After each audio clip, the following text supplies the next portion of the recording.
வாணியம்பாடி அரசு மருத்துவமனைக்கு வந்திருக்கோம். இங்க பாத்தீங்கன்னா இந்த பின்னால இருக்கிற பில்டிங் 23,60,00,000 கொடுத்து செலவு பண்ணி கட்டி இருக்கிறாங்க. கட்டி என்னடா பண்ணியிருக்காங்கன்னு பார்த்தா, குடிக்கிறதுக்கு ஒவ்வொரு ஃப்ளோருக்கு ஒரு பியூரிஃபையர் மிஷின் வச்சிருக்காங்க. ஆனா அதுல கிளாஸ் கிடையாது, கையில தான் புடிச்சு குடிக்கணும்.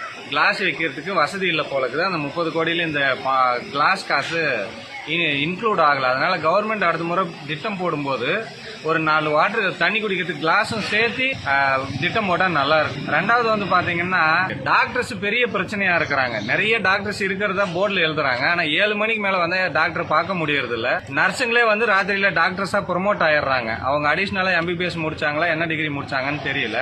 இங்க வந்து 2 மணி நேரம் 3 மணி நேரம் உட்காந்துட்டு இருந்தா கூட டாக்டர் பார்க்க முடியறது இல்ல. கடந்த வாரம் கூட இங்க இருந்து ஒரு பேஷண்ட் IBP ஆகி கீழே விழுந்து நம்ம தம்பி ஒருத்தரை பக்கத்துல இருக்கிற தனியார் மருத்துவமனைக்கு கொண்டு போய் ட்ரீட்மெண்ட் பார்த்தோம்.